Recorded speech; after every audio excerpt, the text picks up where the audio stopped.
What is going on, all you Pokemon collecting maniacs out there? This is Ryan, the PikaPikaPaPa, and I am so excited with the data we're going to be talking about today. We're finally going to dive into seasonality in this Pokemon collecting and investing hobby that we all love so very much. And I think the data we're going to talk about today is really incredible and just incredibly impactful too. Like, this is the type of stuff I really enjoy doing. I have some fun videos where we don't do quite as deep into the data, but every so often we do these really deep data dives. And I know I level up as a collector and investor, and I'm hoping that that transcends and you guys do too. Now, one of the things I'll say is I have always had feelings or hunches, or guesses as to the seasonality here in the Pokemon space. But I really wanted to do a deep data dive and give you guys some kind of firm information as to if that exists, and if it does, what does it look like? So obviously I have an eBay store where I sell a few things. We don't sell a ton, but we sell some things on eBay, but we sell enough to be top rated, and we have access to this tool where I can search for different products over a given period of time on eBay,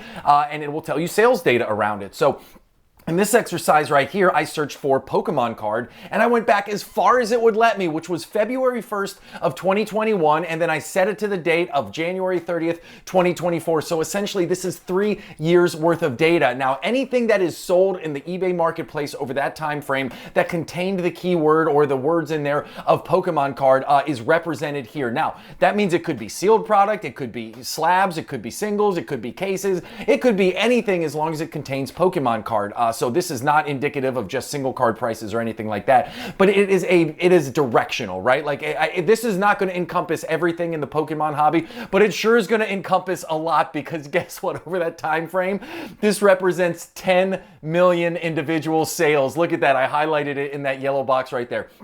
10 million sales over 3 years for a total item value of over $313 million. Now, we do all kinds of stuff like this on this channel. I get really excited when I can get information from TCG Player, right? Because of the size of that website and the velocity and how much people in our hobby like it. I get even more excited when I can get information from eBay just like this, because, eBay is the world's largest marketplace for Pokemon cards. Like, hands down, there's more Pokemon cards that are bought and sold on eBay than any other secondhand source. Like, I'm sure Target and Walmart sell more, but when you're thinking about the secondary market, eBay is the place for that. So anytime I can get a look behind the curtains of what's going on in these huge websites, I take it and I run with it. Now, one of the cool things is, again, this graph down below, each little node on there represents a different week. So, 52 weeks in a year, there's 3 years, right? So we have 156 different data points on here. And you can see this graph there. It looks like it starts off pretty high. Now, remember, in February of 2021, we were still coming down off that pandemic pump, and it starts to come down and kind of hit that bowl, and then it starts to come up through 2023. Like in 2023, we all know the market got really, really hot there for a little bit, and then it starts to drop down at the end of 2024. So just from a look, from this type of view, you might say, hey, there's not a lot of seasonality trends that we can get out of this. But guess what? I'm going to break it down by year. We're going to look at a graph for 2021, then 2022, then 2023, then we're going to layer them all on top of each other. And I promise you, if you can make it to the very end where you see all of them layered on top of each other, it is just incredible to look at. And I think we're all going to walk away with some really cool learning. So obviously, with all of that coming up, there's some other things that I got to talk about too. So what did I do with all of this data, and how did I possibly get it into this format? So this is what I did. I manually did this in Excel. I went through every single node that was on the graph that we just looked at, and I charted it out like this. Don't worry about looking at it. I'm going to go ahead and do that for you. But as I said, over the last 3 full years, but really encompassing 2021 and the start of 2024, 4 years, I have every single week, I have the average sale price for those items that include the word Pokemon card in them. Now, I will say this is just the start. What gets me excited is when I have a start point for information like this, I will continue to warehouse this data. You guys know that I have 2.5 years of booster box prices and singles card prices. I warehouse all kinds of stuff. So as cool as this is, as impactful it is right now, I think when we get into 2, 3, 4, 5 years down the road, as long as I continue to warehouse this, we're going to see some really cool trends. And as things happen in the market, in the hobby itself, there will be macroeconomic things that happen that we can't predict. We'll be able to see how the market reacts to it, and we'll be able to track it over time. So my gosh, this is one of the reasons I love doing this stuff for you all. Now, I love doing it, and if you love it as much as I do, hit that subscribe button because this is the type of fun stuff we do all the time. If you like what you see, give us a thumbs up. Questions or comments, drop them down below. But without further ado, let's get into the first year we're looking at, which is 2021. Now, I want to call this out. So we were coming down off the pandemic pump highs, right? There was a steady decline all the way through July. We went from the mid $40 average for the week all the way down to 30. Now, if you look at it, there is a period of sharp decline, and the rate of decline besides these big up and down isn't really that much, but it is still, if you trend line this out, it is downward and to the right. Now, I want you to look at that spike there in like May, late May, early June. It was fascinating to me, and remember that each one of these little data points represents an entire week, because when I first saw this, I thought, okay, maybe there's just one big week. There was one $200 and something thousand Pokemon card sale, which spiked it up, but there's 3 or 4 different data points here. So it spiked up and then it stayed high for a couple weeks. So there must have been a whole lot of market activity going on right there. I don't know what it was. I really tried to do some research to figure out what might have happened to drive that spike right there, but I couldn't come up with anything for 2021. And spoiler alert, keep an eye on that. Keep that in the back of your mind as we continue to get through this video. Now, when you look at July to October, that's the one I have highlighted there in purple, it starts to get really flat, actually. The market seems to just kind of settle and flatten out a little bit. You've got a little bit of a dip there, around late September, early October. But for the most part, where it started in July is right where it ended in October. So the market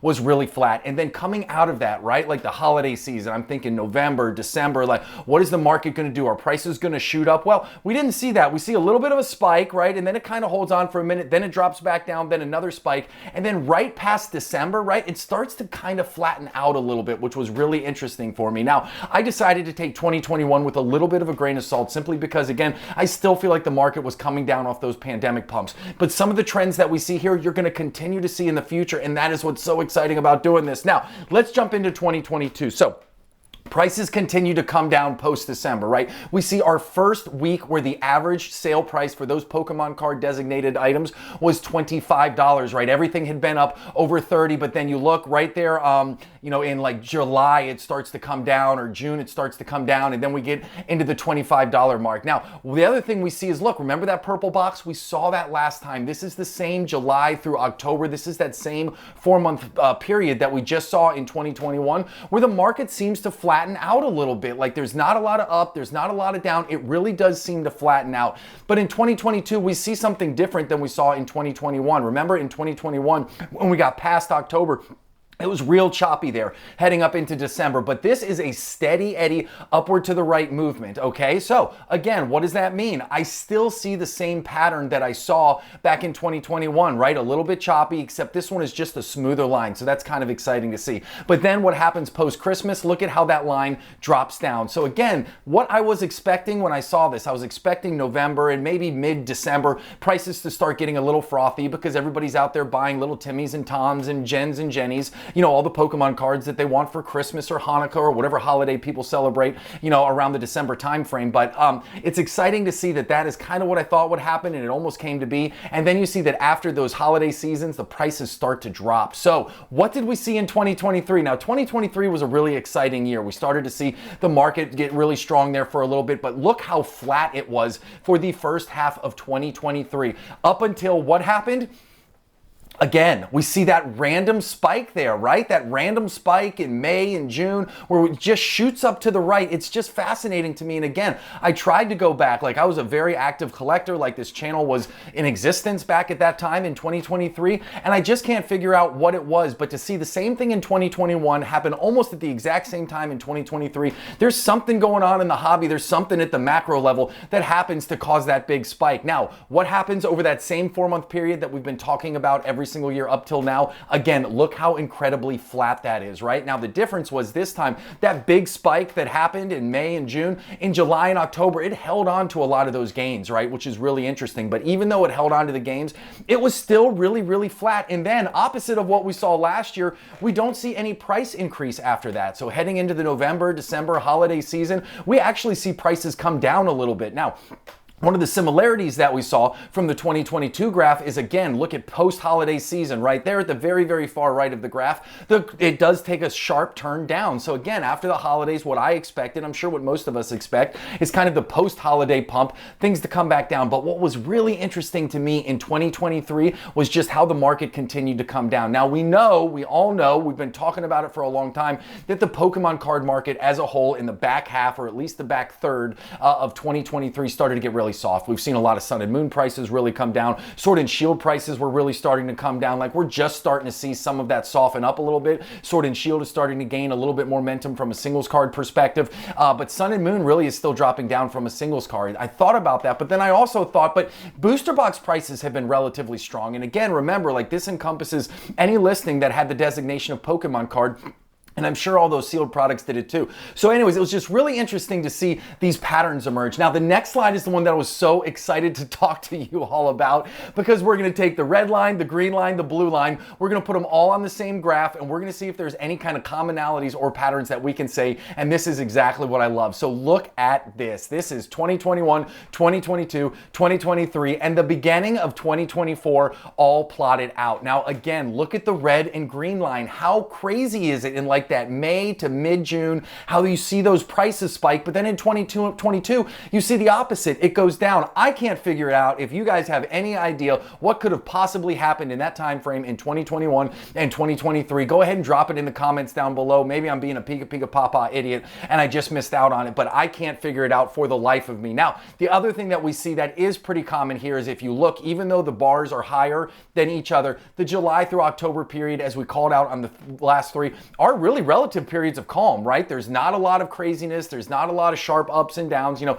it is a relatively calm period of the market. So maybe that's a decent time to, hey, these are cards that I think are undervalued. These are booster boxes that I've always wanted. Maybe that's a good time to go ahead and pull the trigger if you've been thinking about it for a while. But I will say this, and I always say this, like, time in market is more valuable than timing the market. I don't think anybody should take this information and use it to say, hey, I'm going to save all of my money until it gets to July or October because that's when I feel like that's going to be the best opportunity to buy. Buy the opportunities as they present themselves. This is more for informational, or, you know, I think this is just gives us some idea and a finger on the pulse of what's going on in the hobby as a general. And again, as I said, like, once we get a couple more years of this, can you imagine if we have 5 or 6 different colored lines here? We will really get to dial in on some true seasonality. And I think that's going to be incredibly, incredibly exciting, right? So another thing that I've noticed too, and that we see here, except for the red line, is we start to see things soften after Christmas. So, hey, listen, maybe if you're asking for Pokemon cards instead, say, hey, instead of buying me $50 worth of Pokemon cards, just stroke me a check for $50, because after Christmas, I might be able to pick some of them up